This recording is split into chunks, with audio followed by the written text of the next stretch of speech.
Bienvenidos de vuelta. Comenzamos con el bloque Personas, con el panel dedicado al Objetivo de Desarrollo Sostenible número 1, fin de la pobreza. Según el INEI, durante el 2020, la pobreza monetaria afectó al 30% de peruanos, incrementándose en casi 10 puntos porcentuales en comparación con el año 2019. Además, se estima que la pobreza monetaria afectó al 45.7% de los ciudadanos en el área rural. En esa línea, este ODS busca poner fin a la pobreza en todas sus formas y en todo el mundo. Uno de los componentes del programa son las mesas de acción por los Objetivos de Desarrollo Sostenibles, espacios de articulación multiactor que buscan identificar retos y proponen soluciones accionables que respondan a los desafíos del desarrollo sostenible en nuestro país. Las mesas de acción por los ODS tienen como objetivo proponer acciones y objetivos con indicadores medibles e hitos clave alineados al cumplimiento de los 17 Objetivos de Desarrollo Sostenible y a la Agenda 2030. Para lograrlo, se presentan rutas de acción que respondan a las metas de cada ODS, basados en la problemática del país, coyuntura y evaluación del tipo de contribución que puede realizar el sector privado. La mesa de acción del ODS número 1, fin de la pobreza, busca conectar a las empresas con las necesidades más críticas del país, como el acceso a los servicios básicos, la generación de oportunidades para el desarrollo y el rol de las empresas como agentes de cambio. Para ello, la mesa de acción propone 3 rutas: calidad de vida para la resiliencia, inclusión económica y generación de oportunidades, y solidaridad empresarial que transforme. Antes de dar pase al panel, queremos compartir un video que nos invita a la acción, como empresas y ciudadanos, para contribuir a este objetivo de desarrollo sostenible. Adelante, por favor, con el video.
El panel de hoy girará en torno al ODS número 1 y la propuesta de las mesas de acción.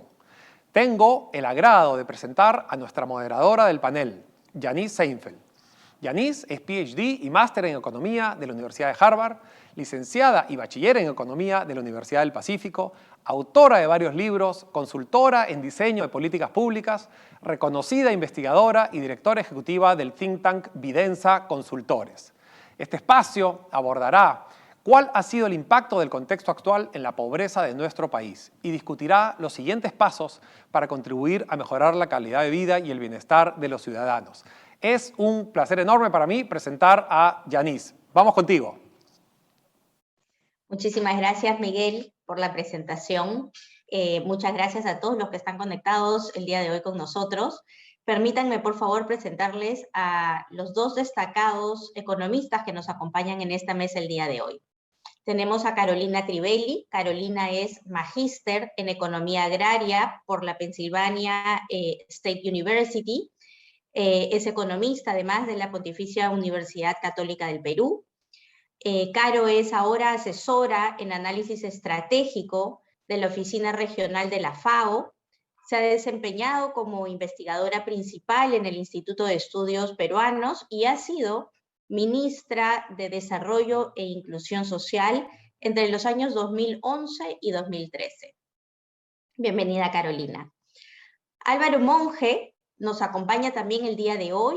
Álvaro es economista por la Universidad del Pacífico, es magíster en Desarrollo Económico por la Universidad de Sussex en Inglaterra y es doctor en Economía por la misma casa de estudios.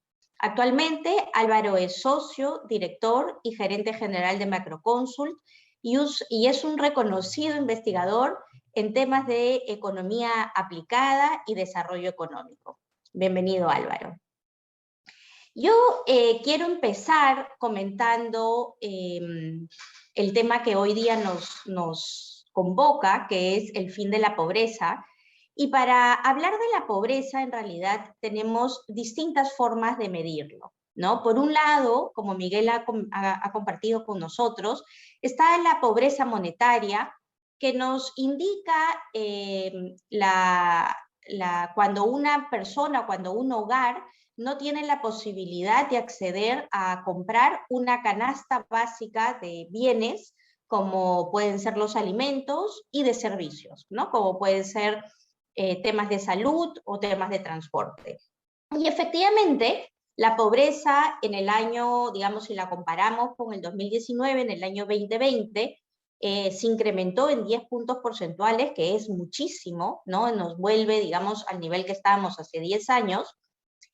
Y no solamente ha habido un incremento en la pobreza monetaria en el sector rural, sino que sobre todo ha habido un incremento en la pobreza urbana, que además es una nueva forma, digamos, de pobreza para la cual no estamos organizados como país para abordarla con programas sociales como sí estamos más preparados para la pobreza rural. Por otro lado, tenemos otro tipo de pobreza, como la no monetaria, que más bien nos indica la proporción de hogares que no acceden a servicios básicos como, por ejemplo, agua y desagüe en sus hogares o acceso a energía eléctrica.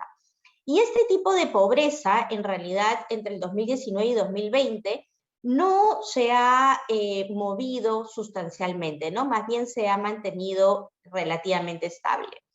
Entonces yo quería empezar, Álvaro, preguntándote respecto a la pobreza monetaria. ¿Cómo tú ves, digamos, que vamos a estar este fin de año respecto a los indicadores del 2019? ¿Y cuáles son esos factores a los cuales le tenemos que prestar especial interés para poder revertir esta situación? Sí, gracias, Yanis. Y bueno, gracias por la invitación. Un poco lo han referenciado tanto Miguel como tú, y el principal impacto que hemos tenido a nivel de pobreza monetaria es este incremento desde los niveles de 20% hasta 30%, si comparamos 2019 con el año 2020. Pero el año 2020 ha sido un año atípico, y por eso, digamos, a veces los promedios esconden lo que ha ocurrido al interior del año, y este 30% es un promedio de un segundo trimestre, que es básicamente el periodo entre abril y junio, que es donde se concentran las principales medidas de restricciones a la movilidad, en donde los niveles de pobreza de ese trimestre llegaron a ser cercanos al 45%.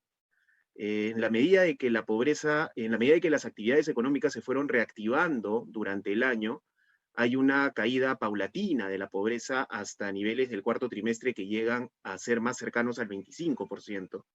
Y este 25% está bastante más asociado con, ya no tanto con el choque de oferta, que es cerrar las actividades económicas, sino con el choque de demanda, que implica los menores ingresos o las mayores dificultades que se enfrentan a nivel del mercado laboral. Y es importante tenerlo en perspectiva porque hoy día probablemente la pobreza al año 2021 esté bastante más cercana al 25% que al 30%. Igual estamos hablando de 1,5 millones de personas que han caído en situación de pobreza, y igual estamos hablando de niveles que están por encima del año 2019, que es el 20%, y estamos muy por encima de la meta de desarrollo sostenible, que es bastante más cercana al 10% al año 2030.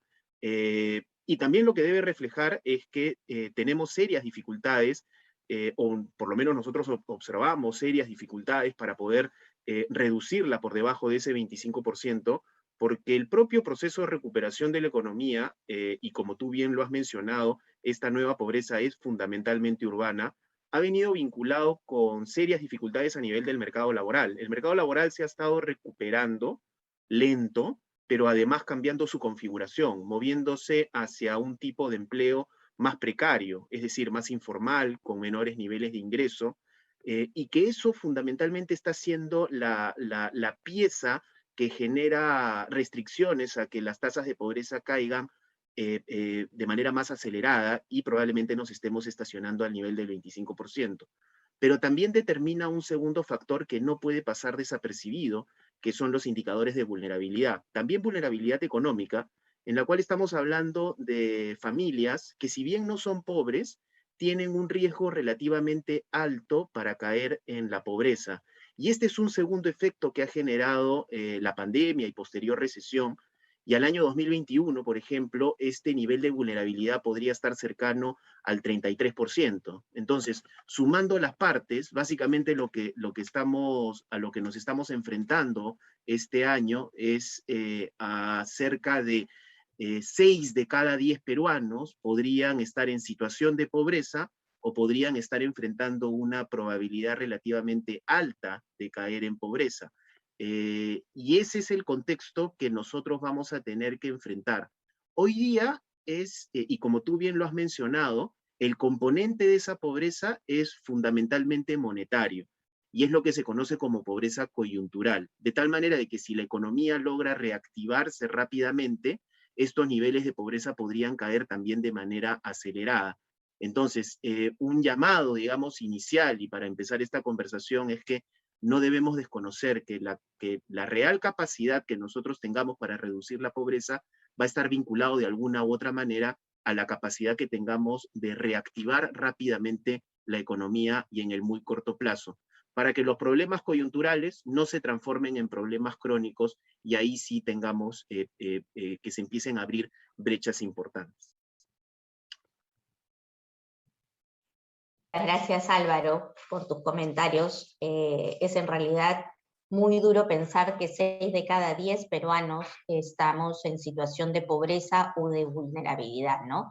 Y en ese sentido, Caro, yo quería preguntarte, digamos, ¿qué crees que debemos de hacer para evitar que estos problemas que, como Álvaro señala, son coyunturales, no se vuelvan crónicos, ¿no? Y esto creo que está relacionado con la pobreza no monetaria y con estos servicios básicos a los que el hogar accede, que si bien no han variado sustancialmente, si es que no se revierte, digamos, esta situación y no se tiene un crecimiento adecuado y políticas públicas enfocadas, se puede volver un problema crónico. ¿Qué crees tú que debemos de hacer al respecto? Gracias, Yanis. Un gusto estar con ustedes esta mañana. A ver, la pobreza no monetaria tiene esta ambición de definir la pobreza como el acceso y el uso de un paquete de servicios y de instrumentos que permiten a una persona, a un ciudadano, a una familia tener una vida digna, conducente, que le permita hacer aquello que puede hacer, ¿no? Una familia que vive en un entorno donde no hay servicios de salud o donde no hay servicios de educación, difícilmente, incluso si tiene dinero en el bolsillo para comprar una canasta básica y por ende es pobre no monetario, no va a poder salir adelante. Entonces necesitamos que se cumplan las dos cosas, que las familias sean no pobres en términos monetarios y no monetarios, es decir, que tengan dinero en el bolsillo o capacidad de consumo para agenciarse aquello que necesitan como mínimo para vivir, pero a la vez que vivan en un entorno donde tengan acceso a esos servicios que les permitan no solo agenciarse la canasta básica, sino desarrollarse, poder hacer lo que necesitan para salir adelante, para cumplir sus sueños, ¿no? Vivir en un lugar donde no hay servicios de salud, ¿no? Por más dinero que tengamos, no nos permite progresar. Entonces, creo que tenemos que mirar no como hay dos formas de ver la pobreza, sino que son una forma completa de ver la pobreza, es mirar lo monetario y lo no monetario, y necesitamos que ambas cosas vayan juntas, ¿no? Entonces, como decía Álvaro, el tema de mercados laborales es fundamental para las zonas urbanas, sobre todo, para que se reactive y la gente vuelva a tener dinero en el bolsillo que le permita comprar la canasta básica. Pero como tú decías, Yanis, lo más importante es complementar y asegurar que esas familias que vayan accediendo a nuevas fuentes de ingreso, puedan también contar con los servicios que les permitan atender la salud de los miembros de su familia, asegurar educación para los niños, para que puedan realmente progresar y salir adelante. Perdón. Las conexiones de agua, por ejemplo, hemos avanzado mucho en instalar agua en las viviendas, pero todavía la calidad del agua no es suficientemente buena para garantizarle salud a las personas que reciben esa agua en su vivienda. Entonces necesitamos asegurar que se cumple la última milla. Y para eso se requiere mucha acción del aparato público, mucha planificación, y se requiere retomar ciclos de cierre de brechas en acceso a estos servicios básicos que hoy día no se están dando, sino que se dan de forma muy desordenada. Y eso hace que las familias no tengan predictibilidad, no sepan a qué servicios pueden acceder y entonces no puedan realmente salir adelante. Creo que lo que necesitamos es, por supuesto, que se retomen que siga el proceso de reactivación económica y que se traduzca en lo que mencionaba Álvaro, empleos, no solamente más empleos, sino empleos de mejor calidad, pero además que comencemos a prestar atención a los grupos, a los tipos de familias, de ciudadanos que han caído en situaciones de pobreza, fruto de la crisis económica, de las medidas de restricción, y que solos no van a poder recuperarse, solos no van a poder volver a conseguir un empleo, solos no van a poder gestionar que se les brinden más y mejores servicios públicos. Y creo que ese grupo, esos distintos grupos, que son una colección de distintos grupos, son los que debemos atender desde la política pública con una mirada prioritaria. Y les pongo un ejemplo muy sencillo.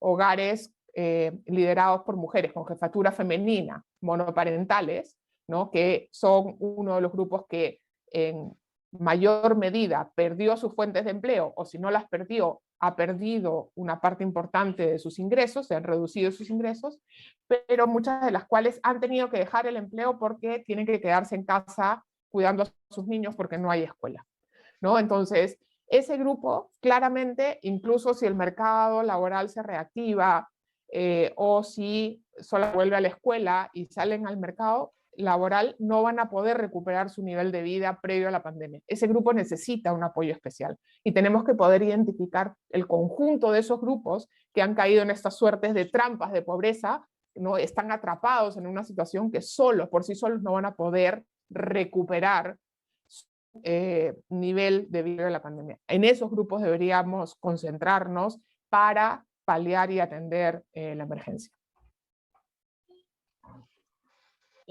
Ahora, súper interesante lo que comentas, digamos, de que hay solamente una forma de mirar a la pobreza, ¿no? Y es la suma, digamos, de que se vean satisfechas las necesidades monetarias y las no monetarias. Y me hace pensar en realidad que durante la pandemia hay una serie de servicios que antes de repente no se consideraban básicos, pero que ahora en esta situación sí resultan básicos, ¿no? Y estoy pensando en dos cosas, por ejemplo. Por un lado, tenemos que los niños no están asistiendo presencialmente a los colegios y eso hace que la educación y que los aprendizajes necesiten de servicios en el hogar como por ejemplo internet o computadora. Y la brecha en esos servicios es gigantesca, ¿no? Para tener una idea, al 2020 el 38% de los hogares tenía internet y el 33% de los hogares tenía acceso a una computadora. Y eso hace que en realidad los niños y las niñas en estos momentos tengan una brecha de aprendizaje gigantesca, ¿no? Lo mismo sucede con la salud. Como tú has mencionado, el acceso a servicios de salud es fundamental y recordemos que el Perú es un país con altos índices de anemia, ¿no? Tenemos 40% de los niños menores a 36 meses que sufren de anemia.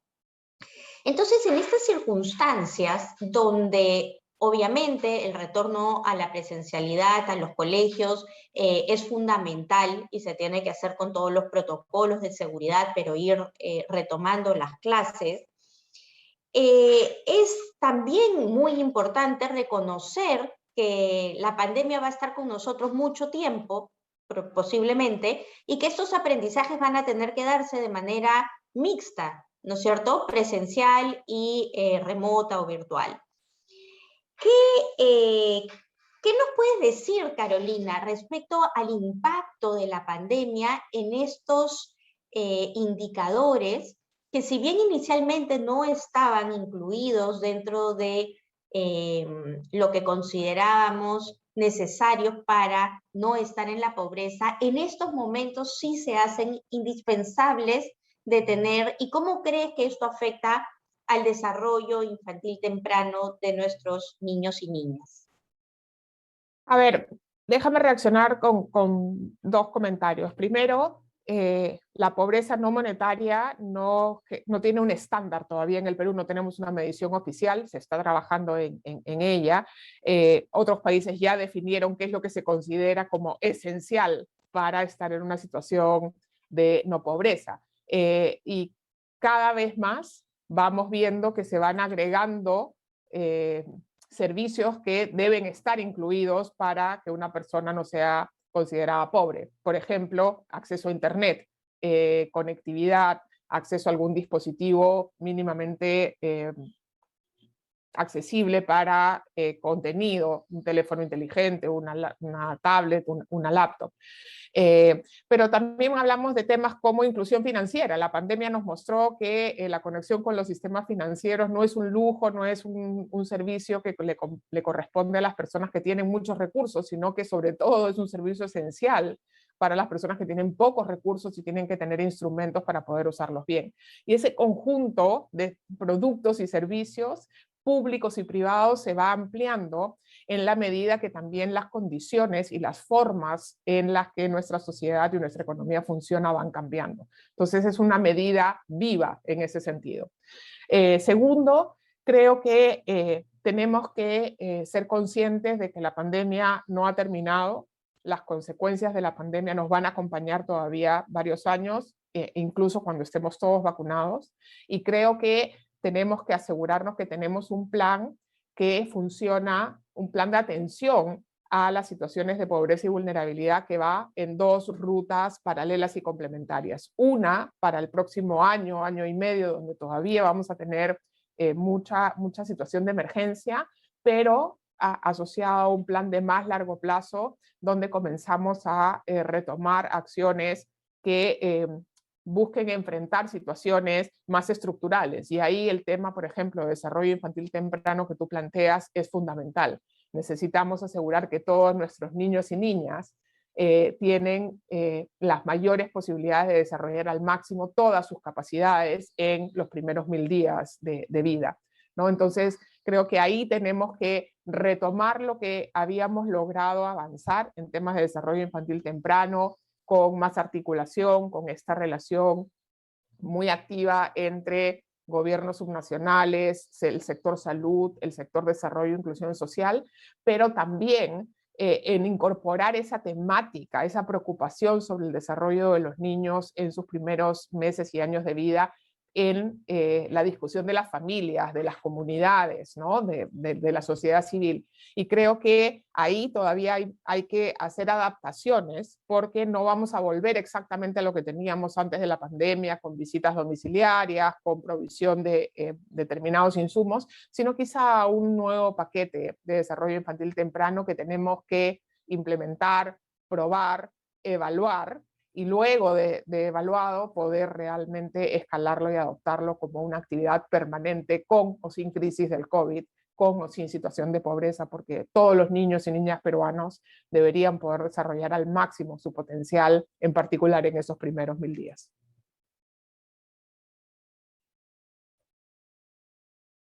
Como tú has dicho, Caro, en realidad se necesita para enfrentar la pobreza mucha planificación, continuidad en las políticas públicas, que es algo que en realidad en los últimos 5 años no hemos tenido, y yo mirando, digamos, específicamente el sector salud, veo que ha sufrido muchísimo y se ha podido avanzar muy poco, digamos, en determinadas mejoras del sector, y lo mismo creo que pasa en otros sectores.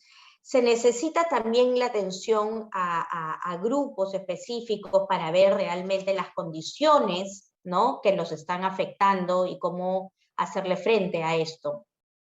En ese sentido, Álvaro, ¿tú podrías destacar algunas iniciativas o proyectos que te hayan parecido especialmente importantes desde el sector privado o desde, digamos, el trabajo sinérgico entre el sector privado y el sector público para mejorar las condiciones de vida de grupos específicos, ya sea, digamos, primera infancia u otros grupos que te hayan parecido especialmente interesantes?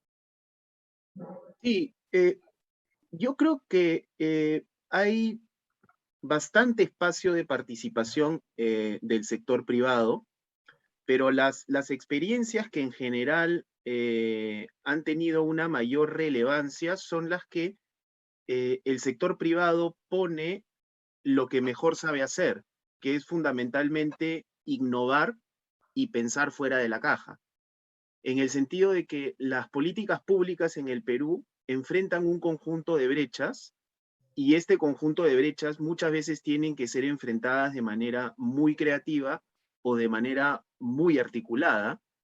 Y aquí es donde nos enfrentamos a donde el Estado, actuando de manera más parsimoniosa o de repente de manera más automática, no tiene la capacidad de enfrentar, y es estas experimentaciones a partir de lo que puede actuar el sector privado en donde se pueden establecer mejoras concretas. Para poner algunos ejemplos, y sin mencionar nombre propio, evidentemente, articular la salud con la educación, un poco para redundar en lo que ha comentado Carolina hace un minuto.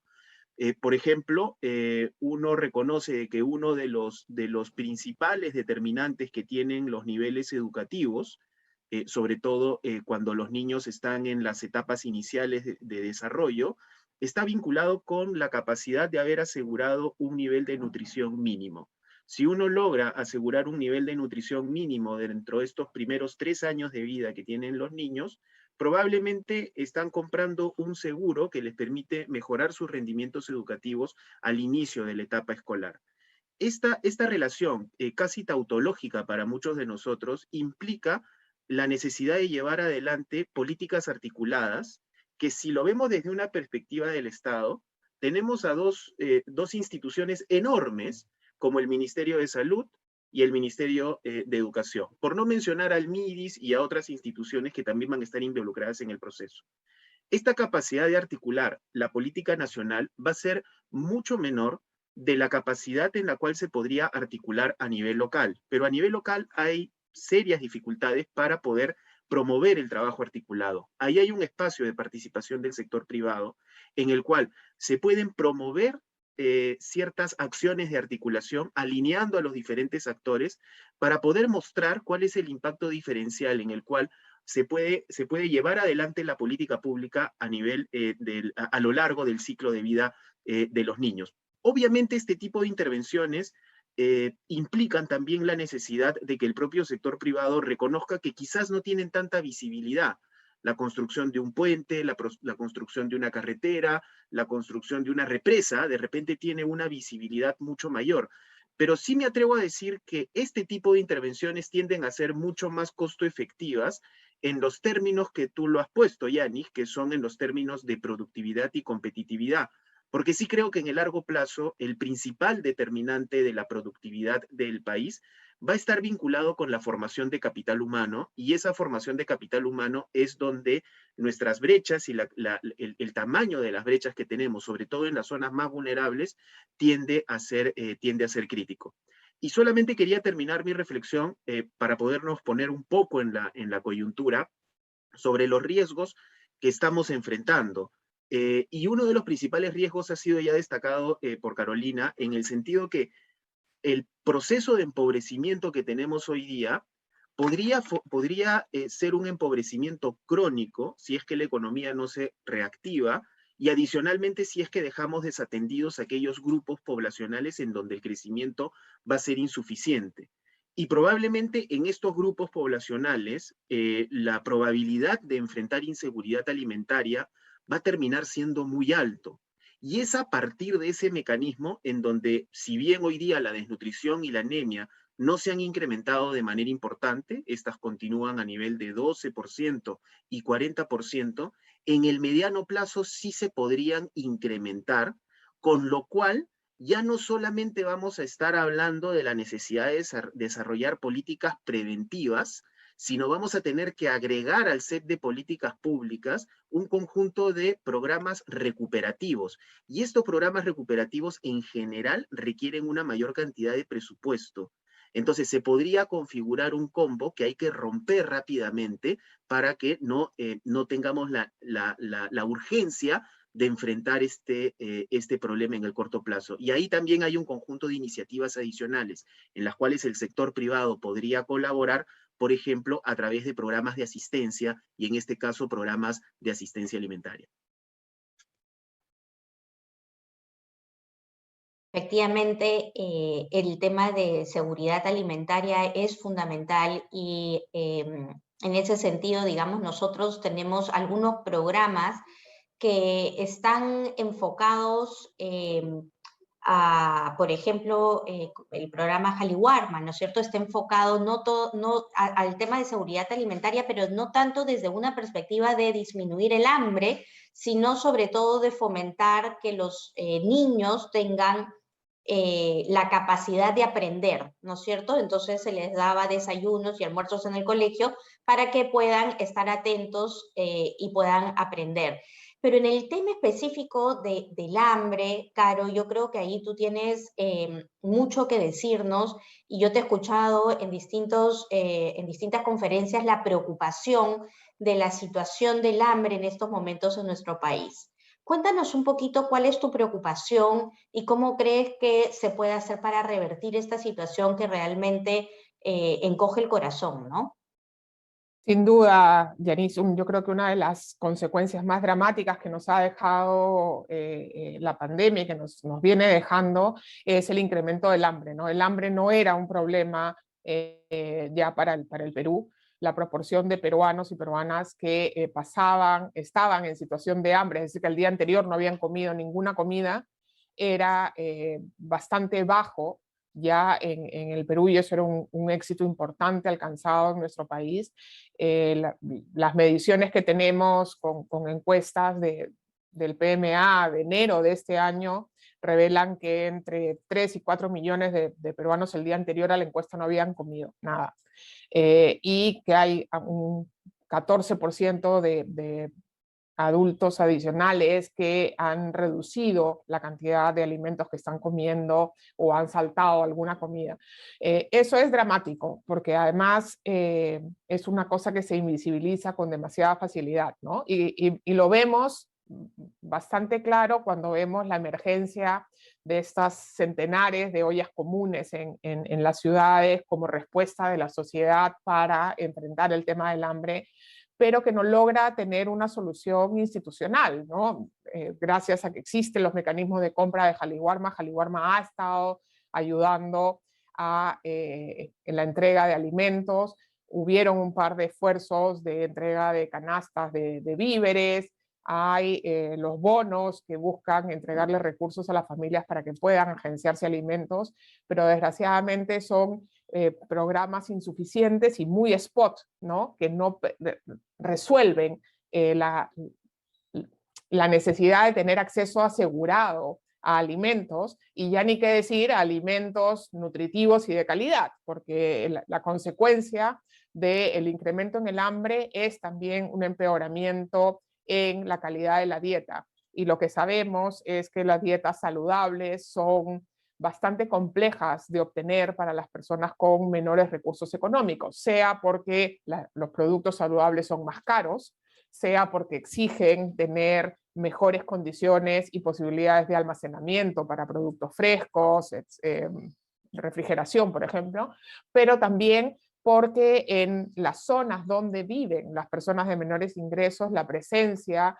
de opciones más saludables es menor, ¿no? Y lo que vemos es, por ende, mucha presencia de comida ultraprocesada de muy bajo costo, pero con muy poco efecto nutricional y que más bien contribuye a otros problemas de malnutrición que tenemos en nuestro país, que son sobrepeso y obesidad, que tienen consecuencias en la salud directa. Entonces, si realmente tenemos que asociar un problema al de la pobreza y al del incremento de la pobreza causado por la pandemia, es que tenemos que mirar el ODS 2 de manera complementaria y es el problema del incremento en hambre y malnutrición. Y ahí el sector privado también tiene una oportunidad enorme para contribuir a mejorar no solamente la producción y el acceso a los alimentos y hacer acciones de responsabilidad social y donar más alimentos a organizaciones sociales y a las familias, sino sobre todo mejorar todos los asuntos logísticos asociados a las cadenas de comercialización y acceso a alimentos, en particular alimentos saludables, y todas las fuentes de información para que las familias puedan elegir mejor con qué alimentarse, incluso teniendo muy bajos recursos. Creo que hay una agenda enorme y estos dos ODS, el 1 y el 2, están estrechamente ligados.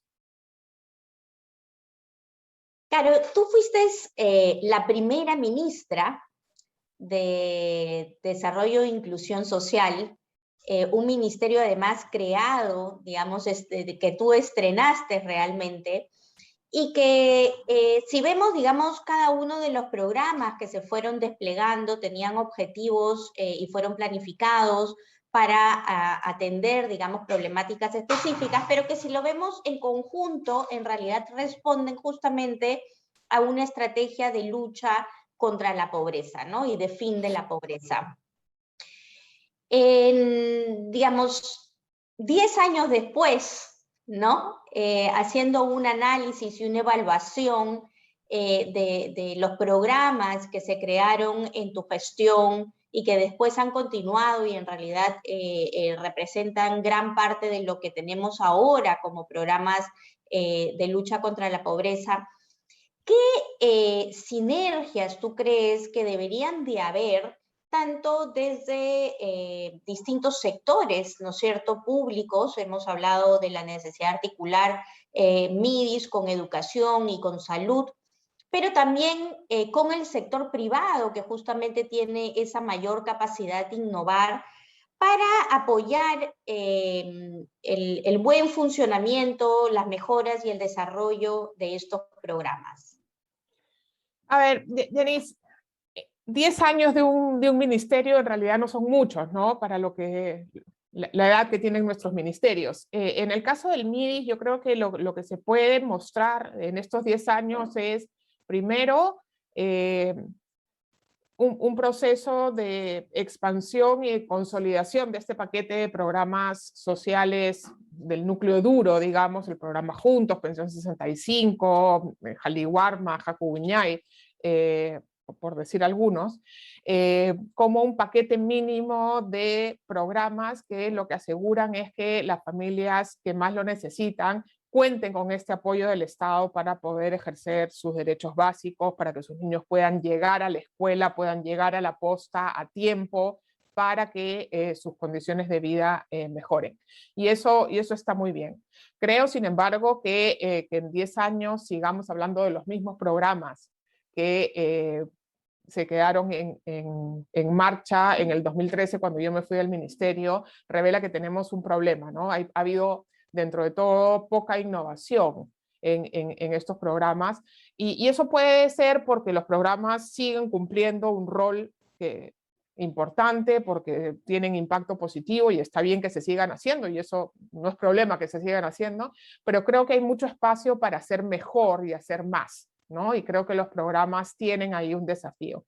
Pero la labor del MIS es mucho más que hacer programas, es justamente generar estos espacios de articulación que permitan que los servicios del Estado lleguen en paquete, en particular a estos grupos de mayor pobreza y vulnerabilidad.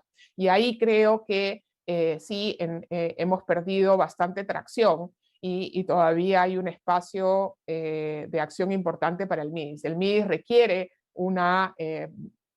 digamos, una renovación de su estrategia, pero poniéndole más énfasis que en los programas a esta labor de coordinación, tanto entre los sectores del gobierno nacional, como sobre todo lo que estuvo haciendo la ministra Vargas en su gestión en los meses pasados con relación a los territorios, los gobiernos subnacionales, sean regionales o sean municipales. Creo que ahí hay una oportunidad enorme para que la acción articulada del Estado se transforme en realmente oportunidades para quienes más los necesitan. Y esa mirada de es el Estado el que tiene que cumplir con esa tarea, no un programa, un ministerio, un nivel de gobierno, sino es el Estado en su conjunto, es la mirada que el MIDIS tiene que lograr transversalizar, pero no solamente como mirada, sino generando instrumentos que permitan que eso suceda, ¿no? Ponernos de acuerdo en que es importante que todo llegue junto a un mismo lugar y que educación, salud, MIDIS y agricultura trabajen juntos para que haya las mejores condiciones para el desarrollo en una región, estaremos todos de acuerdo. El desafío es encontrar los mecanismos que hacen que eso suceda en la práctica, en el día a día. Y creo que ahí todavía hay bastante espacio para hacer nuevas cosas desde un sector como el MIDIS. Claro, tú has estudiado mucho el tema de desarrollo de la primera infancia y has tenido mucho acercamiento a los programas que se han desarrollado desde el MIDIS, ¿no? Si nosotros nos enfocamos, digamos, en el programa Cuna Más o en el programa Jaliwarma, ¿qué modificaciones específicas le harías a estos programas para mejorar su aporte, además en estas circunstancias tan difíciles que nos están tocando vivir?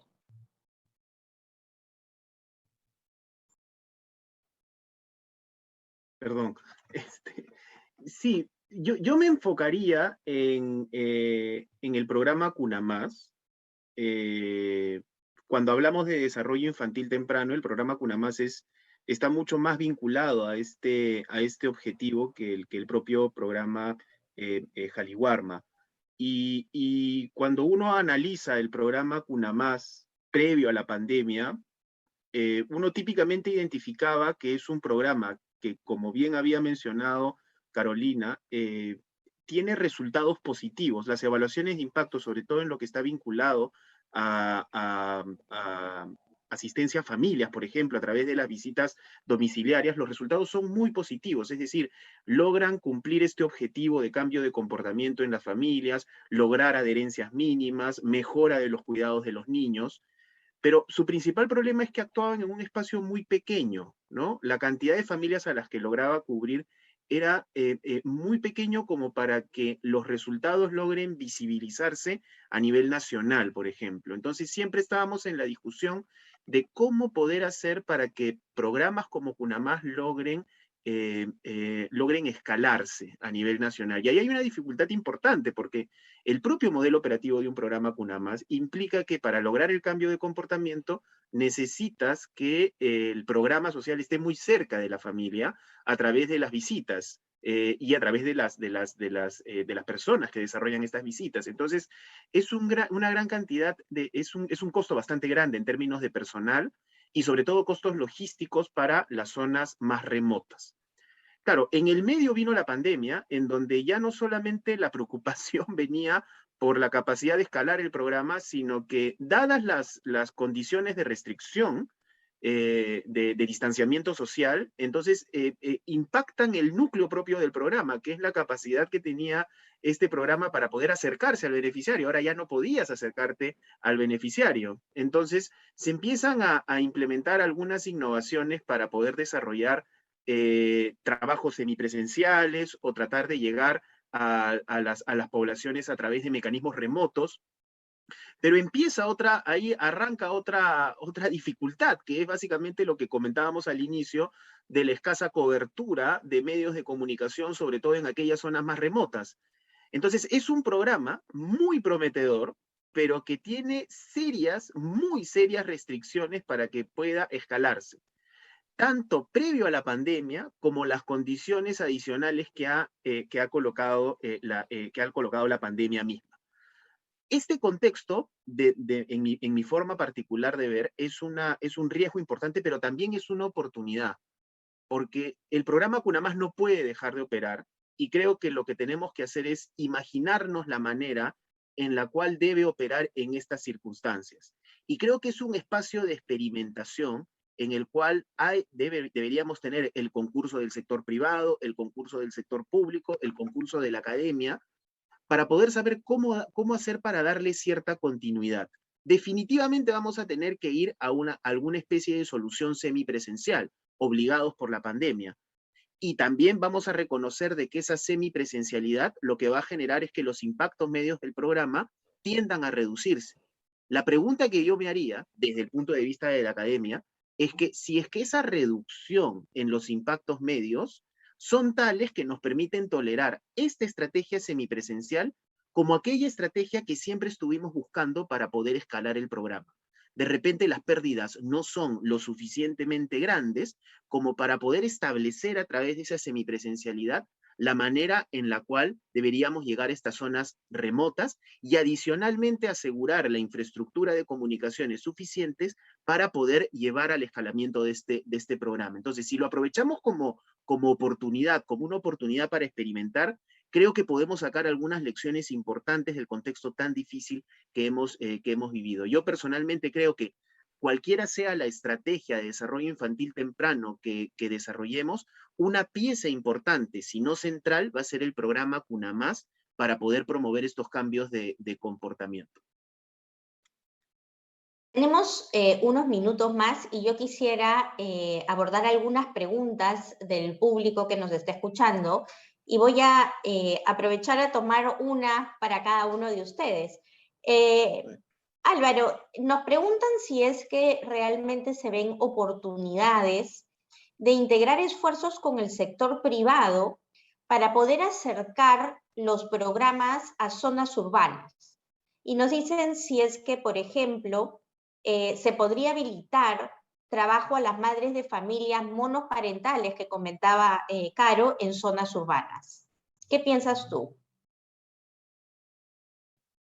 Sí, me parece que el esfuerzo por integrar al sector privado y acercar estos programas a las zonas urbanas es muy importante. Y lo era previo a la pandemia. Nuevamente, en el programa Cunamás, fuera del acompañamiento a familias, siempre ha tenido el servicio de cuna, ¿no? El servicio de cuidado de los niños que perseguía un doble objetivo, digamos. El primer objetivo que había estaba más vinculado también a mejorar los cuidados de los niños, pero también colaboraban con las madres trabajadoras para que ellas puedan disponer su tiempo lo suficiente como para poder desarrollar sus actividades económicas normales. Y probablemente esta estrategia va a cobrar relevancia en el futuro para poder darle a estas madres, que ya había Carolina mencionado, que tenían serias dificultades para poder encontrar un trabajo, y probablemente parte de esas dificultades están vinculadas a que necesitan desarrollar actividades dentro del hogar de cuidado de los niños, vinculados al tema de la educación remota, facilitar la capacidad para que se reenganchen en el mercado laboral va a ser muy importante. Y el sector privado puede ayudar, sobre todo en las zonas urbanas, para poder escalar estas estrategias, para poder acercarlas a los centros de trabajo y para poder coordinar horarios de trabajo, facilitar horarios de trabajo que permitan a las propias madres poder cumplir este rol, este doble rol de cuidado familiar y también del propio desarrollo laboral que éstas tienen. Muchas gracias, Álvaro. Claro, nos preguntan cómo hacer para que se permita, para que se logre armar estos combos de recuperación desde el abordaje de la seguridad alimentaria cuando las cadenas de abastecimiento en zonas rurales son tan frágiles y cuando son tan dependientes las zonas rurales de las zonas urbanas en términos monetarios. ¿Qué piensas? A ver, Una parte importante del problema del hambre y del problema de abastecimiento de alimentos, sobre todo saludables, está en las zonas urbanas, más que en las zonas rurales, ¿no? Y entonces creo que ahí hay mucho espacio para realmente mejorar los canales de comercialización desde los mercados mayoristas, ¿no? Para que sean más transparentes, más limpios, ¿no? Más eficientes, hasta los pequeños mercados de abasto, ¿no? Locales, ultralocales. Creo que hay mucho espacio ahí para mejorar desde la práctica privada y desde la intervención pública las cadenas de comercialización de productos alimentarios frescos y procesados. Creo que ahí tenemos una tarea como país enorme donde ganamos todos y se mejoran. Ganamos en competencia, ganamos en transparencia, ganan los productores, ganan los consumidores, pero es un proceso complejo con muchos actores, ¿no? Entonces el esfuerzo de quién le pone el cascabel al gato ahí es complejo. Y hoy día tecnologías digitales nos podrían ayudar mucho a hacer esos procesos más rápidos y más eficientes. En el mundo rural, efectivamente, los desafíos son de otra índole, ¿no? Tienen que ver más con asegurar provisión diversificada, continua, y ahí las cadenas logísticas rurales son muy distintas a las que enfrentamos en las zonas urbanas. Ahí se necesita mucha más articulación con los sectores proveedores de infraestructura pública, porque los problemas tienen que ver más con conectividad vial, puentes, carreteras, etcétera, junto con las formas de comercialización de alimentos. Entonces creo que son dos paquetes distintos. Y lo que tenemos que aprender en el Perú es hacer estrategias diferenciadas, ¿no? No con una misma solución de paquete de recursos podemos solucionar el problema urbano y el problema rural porque son diferentes, enfrentan restricciones diferentes, deben resolverse con acciones e instrumentos diferenciados. Entonces, creo que hay mucho espacio para avanzar en esos temas, pero necesitamos identificar claramente a los actores de esas cadenas en cada uno de sus entornos con los desafíos que queremos trabajar. Creo que todos ganaríamos mucho si es que comenzamos a prestarle más atención a las cadenas logísticas, a las cadenas de abastecimiento, a las formas de comercialización de los productos alimentarios y donde se pueda hacer estas conexiones más directas entre productores y consumidores, ¿no? Lo hemos visto durante la pandemia, han surgido algunas iniciativas interesantes conectando productores de alimentos con consumidores, ¿no? Las ferias campesinas, de la Chacra de la Olla, mercados itinerantes, etcétera, que demuestran que es posible avanzar en un mejor esquema de comercialización que asegure más y mejor abastecimiento, pero sobre todo más y mejor calidad a menores precios para acceder a alimentos básicos, ¿no? Bueno, ha llegado la hora de tener que despedirnos. Yo les agradezco, Carolina, Álvaro, por esta interesantísima mesa y, por supuesto, a Perú Sostenible. Y quisiera despedirme haciendo un llamado a la ciudadanía y a las empresas a comprometernos con objetivos no solamente de corto plazo, inmediato, sino de largo plazo, ¿no? Como los que hemos hablado el día de hoy, que involucran el desarrollo de nuestros niños y niñas, que no solamente permiten mejorar el bienestar de los niños y de sus familias, sino que aportan a la competitividad del país, permitir un mayor desarrollo en el futuro. Y por otro lado, también me parece muy importante hacer un llamado a ser una sociedad más consciente, ¿no? Más consciente de, digamos, de construir una relación basada en la confianza, de la construcción de la institucionalidad, de los valores democráticos, y cada uno lo puede hacer definitivamente desde su rol. Desde su fundación, hemos tenido la de que una forma de construir institucionalidad y desarrollo del país es a través de las capacitaciones. Y este año hemos lanzado Vidense Escuela de Gestores justamente para poder tener funcionarios mejor capacitados que puedan tener herramientas de gestión y mejores herramientas para el desarrollo de políticas públicas, pero también para que sea un espacio pensado en la articulación con el sector privado y con los funcionarios del sector privado que permitan esa construcción de confianza. Así que los invito, cada uno desde sus quehaceres diarios, a pensar cómo pueden contribuir con el desarrollo del país, porque en realidad el Perú lo construimos todos. Muchísimas gracias. Muchas gracias a nuestros panelistas, Yanis, Carolina, Álvaro, por la excelente presentación. Ha sido muy enriquecedor conocer sus percepciones e ideas, rutas de acción y planes de acción. Es imposible al escucharlos, al escuchar todo el contenido, sus conocimientos, investigaciones, las soluciones que proponen, no pensar en cómo articular todo este conocimiento en mejores políticas públicas.